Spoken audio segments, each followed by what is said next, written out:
Long for sharing that insight. Please stay with us as we come back to you for our next discussion as well.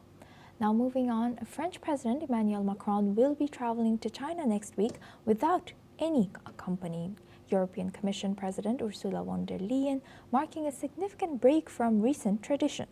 Macron has included EU leaders in several previous meetings with Chinese President Xi Jinping, part of an effort to Europeanize his approach to Beijing.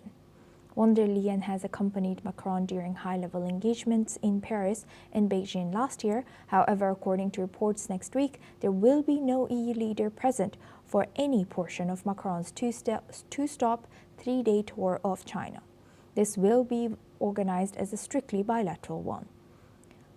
Reports also suggest that Macron will hold an important conversation with Chinese President Xi Jinping on the future of EU-China relations and will report back to his European partners afterwards. Now for this discussion, we welcome back Mr. Andrew KP Long.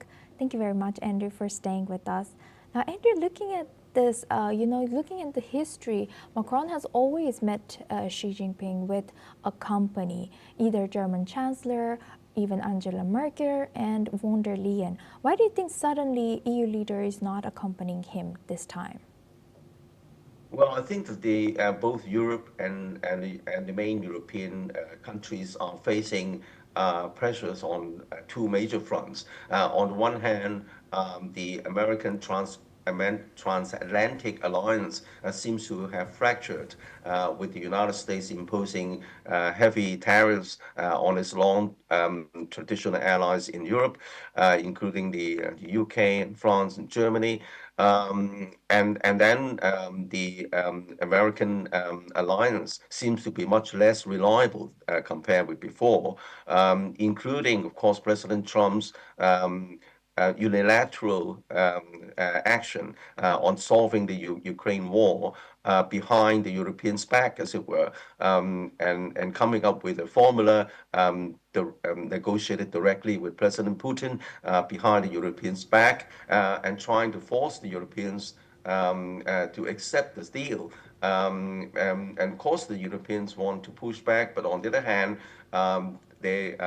they may have overestimated the capacity of doing so, because for years they have outsourced their defense to the United States, and then even for the UK, for example, the total number of tanks number less than 100, because they're spending all their money on improving their welfare, rather than pushing up the defense. And then after so many years, and this American ally seems to be less reliable than they thought, and they cannot just switch overnight, then build up their own capabilities. So they're trying to recalibrate the relationship with Beijing, and trying to explore the China market a bit more. Not that they would embrace Beijing entirely, but that is a recalibration of the relationship. But on the other hand, the Ukraine problem is coming up close and personal, and President Trump has already imposed a deadline, forcing the European allies and Ukraine to accept the deal, which was secretly negotiated between him and President Putin. So I think that there are crises on both fronts, and hence the inability of all the leaders to go to China altogether. But on the other one hand, there is a definite movement towards recalibrating relations with China, both from France, Germany, and the other European countries, because of this trauma that they're now facing with their relationship and long-term reliance on the United States as a staunch partner, and that partnership seems to have fractured. Right. With that, I would like to thank Mr. Andrew KP Long for joining us today as an independent Chinese strategist from Hong Kong. Thank you very much.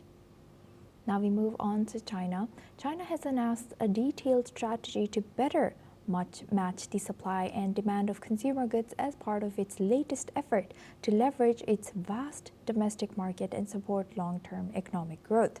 The plan released by the Ministry of Industry and Information Technology along with 5 other government departments outlines the measures to develop new consumption areas such as smart homes and green construction materials, boost the modernization of consumer goods in rural regions, and expand the supply of items including winter sports equipment, popular toys, and products for both infants and older adults.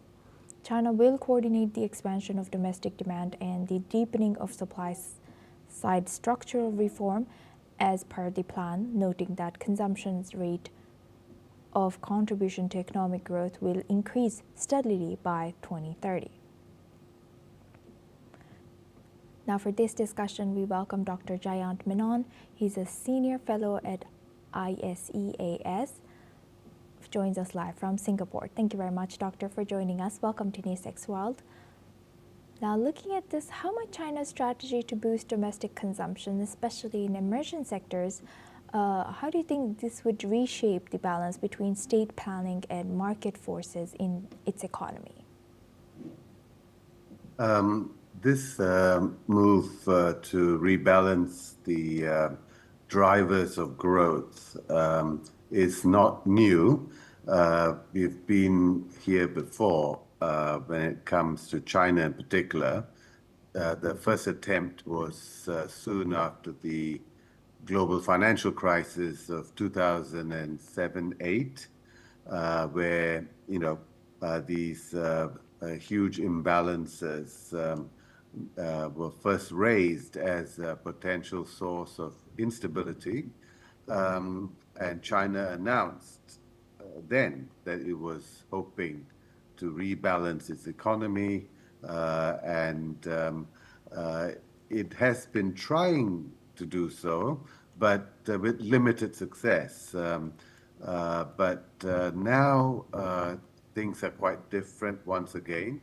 The urgency is much greater, partly because the world now is turning somewhat inward with the rise in nationalism led by the US protectionism under President Trump. And so there is a greater need now to actually turn towards domestic sources of growth. Consumption growth is already around half of all growth as a contributor, but it needs to increase further. And the shift out of investment towards more consumption and less reliance on net exports is what is required, given the uncertain environment globally, and also China's wish to become more internally driven and therefore more resilient to these sorts of external pressures. And Dr. Jayant, building on your answer, to what extent could China's emphasis on expanding domestic demand, how do you think this would reduce its dependence on export-driven growth, and how might this shift influence its global economic relationships with other countries?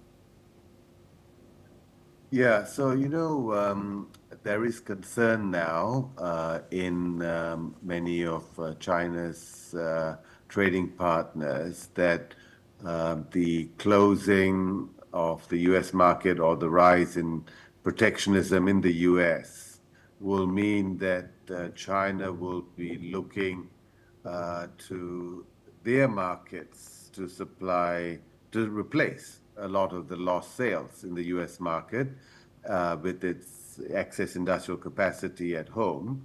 And so there are concerns about so-called dumping, or even if it's not dumping, it's concern over flooding of cheaper imports to the region. This is not always bad. Having access to cheap imports is not always a bad thing, but if there's domestic competing producers at home, then if goods are dumped, then they might lose market share in a way that pushes them out of business, employment may be lost, etc. So I think that's the concern in this region. So they would welcome, I think, this attempt again to rebalance the sources of economic growth in China, drawing away from net exports towards domestic consumption.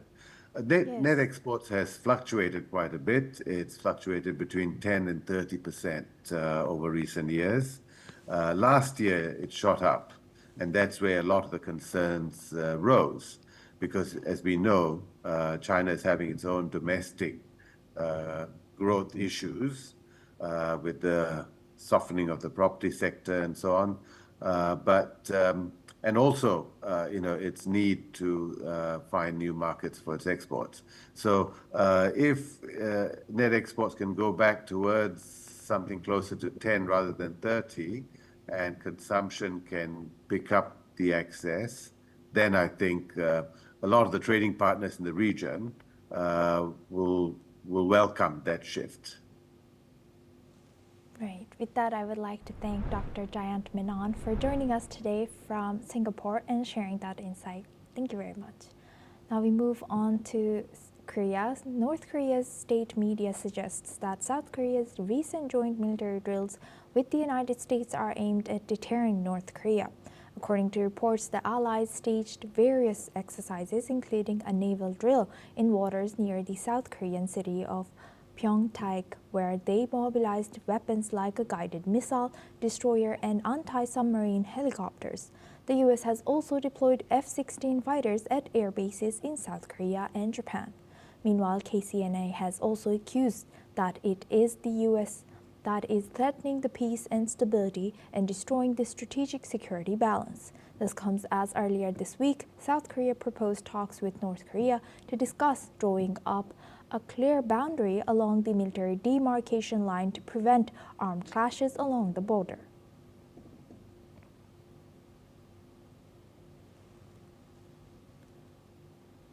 Now we move on to Indonesia. According to rescue officials, the death toll from massive floods and landslides on Indonesia's Sumatra island has now risen to 84 people. Authorities say torrential rains triggered deadly mudslides that swept through communities in North and West Sumatra. In North Sumatra alone, police report 62 people have died and 95 people are injured, and at least 65 people still stay missing as search teams work around the clock. In neighboring West Sumatra, officials confirm another 22 lives have been lost and 12 still are unaccounted for. Emergency crews are using dog teams, heavy machinery, and drones as they race against time to reach survivors in remote areas.